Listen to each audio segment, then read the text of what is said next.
World 4. No, the first time I played Super Mario, well, this game, Yeah. it was on Famicom, the Japanese one. Yeah. You had a Famicom? I didn't, but my cousins had. Oh, okay. You might have told me and I might have forgotten. Yeah, it's possible. But you know, then they just said they had NES, and then later when I came back to their house, I said, this NES looks different from the other NESs I've seen. They said, yeah, it's bought from blah blah blah, and I didn't even. I just dismissed it. Okay, yeah, sure. I was so young I didn't realize what was going on. But yeah, then in retrospect, I realized like when I was 50. No, well, actually, probably older 50? older than 15. Oh, okay. I've actually played Famicom. I didn't even realize that I played this weird console that no one has. Yeah, Famicom. That's true. I mean, did they have Zelda 1? If they did, we didn't play it. Okay. So they probably didn't. Because you would have played it. Yeah, I mean, if they'd had Zelda 1, then they could have killed Paul's voices. Yeah, that was the first thing I realized too. Oh, they could have done that. Yeah. I mean, James and Mike, the Angry Video Game Nerd, and Mike Matei made a Let's Play about that, where they just wanted to kill Paul's voice by shouting. Yeah. That was cool. That was so cool.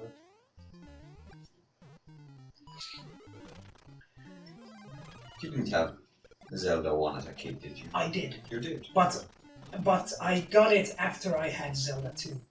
So that's why Zelda 2 is my favorite. Oh, okay, yeah. I mean, actually, now that I've played both of them, I just finished playing both of them. Yeah. Like, I played Zelda 1, then I played Zelda 1 Second Quest, and then I played Zelda 2, and there's this, you'd call it New Game Plus these days. Zelda 2 has... Quest. Yeah, Zelda 2 has New Game Plus, where nothing changes, you're just leveled up. Yeah. So, I played that too. So I mean, now I realize that objectively Zelda 1 is the better game.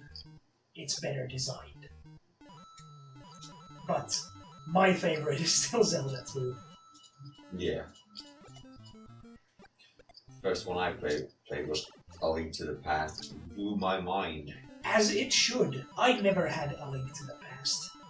I played that on emulator when I was like in, I think, junior high. Yeah. That's when emulators were really popular. Yeah. I don't remember how old I was. I was maybe something like from 9 to 11. Something around that age. Yeah. I was somewhere away. I mean, not for a long. I really could have been a weekend trip. I don't know. Anyway, yeah. I remember my father bringing me home, and then I went inside, and my sister and my brother, they were playing A Link to the Past, and I was, what is this? What have you rented? This looks amazing. I wish I could share your experience with that, because A Link to the Past is amazing, and I feel bad that I suffer from not knowing a lot of shit about that game, not growing up with it, so I could have like found those things myself, all the hard pieces and all the different items. Yeah, so you found out about them in some less savory way? Yeah, I mean, people told me, well, I mean, I guess that happened back then too, but I mean, not everyone knew it if the game was brand new. Yeah. And people told me, I had heard on the internet, and then, because I was at junior high, I still used walkthroughs, so there was that too. Yeah, people didn't, when you're a certain age, you don't question it. Yeah. Yeah. It took me a while. I mean, it's still something I'm tempted to do when I'm stuck, use walkthroughs. But I don't like doing it because I'm robbing myself of the experience that I'll never have if I use walkthroughs. Yeah. So, I mean, I've been playing this JRPG. Oh, hey, this is this castle where you have to pick the correct route. It's bullshit. Yeah. But, well, yeah, I mean, it was invented, of course, back then. But yeah, it's kind of Yeah. It's nothing but trial and error. Yeah, that's... Yeah. And I got it right the first time, just out of muscle memory. I mean, I couldn't have told you where to go. Yeah, but you went there. Yeah. Yeah, so I'm playing this JRPG on the Sega Master System emulator. Yeah. And that one got so confusing that I had already opened up a walkthrough, and then at the beginning of the walkthrough it said that this is a very short game, and I thought to myself, well, I can get through it then. I don't need a walkthrough, and I closed the walkthrough before seeing anything.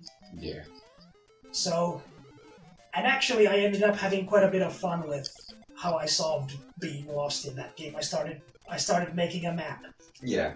And actually I found out that I quite enjoy mapping RPGs. Yeah. It gives you a sense of immersion where you can actually believe you are the character and you're making a map of the world. Yeah.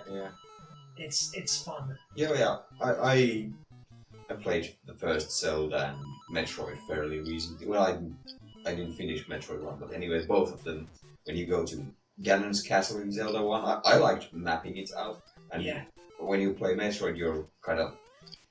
it's an alien planet and you find yourself in some cavern, so mapping that out, that worked for me too. Yeah. Metroid 1 is cool. It has been said by someone, I don't remember who, that it's actually the first survival horror game. Yeah. And it's not horror in a way that any of the imagery would be very scary, but yeah, the mood is a little bit to that, like in that direction, sure. Yeah, it's not like absolutely horrifying or anything, but it is a bit eerie. Eerie, yeah, that's a good word. But I believe it's still accurate gameplay-wise, in the sense that the game plays like a survival horror game. I mean, you have to be scared of your surroundings and proceed carefully. Yeah. So, it's not survival horror, but it plays like survival horror. Yeah, I guess. And it's even got clumsy by design controls. Metroid 1. Yeah, they weren't that clumsy, but yeah, I guess yeah. Well, sure. They're designed in a way that you cannot fight certain enemies very... In that way, yeah, sure. Yeah. Yeah. That's definitely accurate. So it's interesting. Metroid 1 was another one of those games that I actually... I believe I was in elementary school, I think. Yeah. Emulators were just... were a brand new thing. Yeah. And that's when I played Metroid 1, and I did use walkthroughs. Oh, I always liked this stage too, because it's like the same as the third stage of World 1. Yeah. But it's more dangerous. So I thought, hey, I'm revisiting something old, but there's something new in it. So that felt fun. Okay, yeah. Was Metroid released before Alone in the Dark? I think it must have been. If people made that claim. Yeah, it must have been, because Metroid is like 86. Yeah, well, okay. Then easily it is. Yeah. Yeah, okay. It was also pretty progressive, I think, to have a female protagonist. Yeah. And even though it was really lonely in the end. But yeah, sure. they hit it. Actually, but they were making a point by revealing it in the end. The point was that it doesn't matter. Yeah. That's true. The point is that you've been playing for hours, you've gotten through the game, you probably think Samus Aran is pretty badass, don't you? Well, she's a girl. Now what? So... Yeah.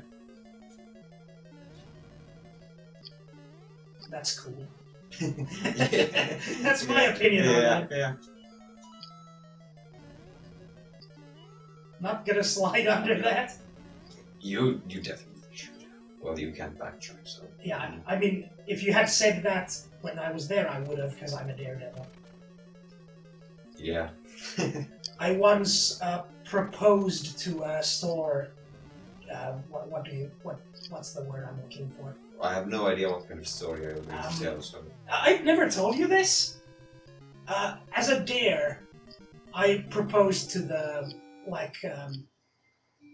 the grocery shop, the grocery store counter girl. What do they? I can't remember the word for it. What? I'm sure everyone knows what you mean.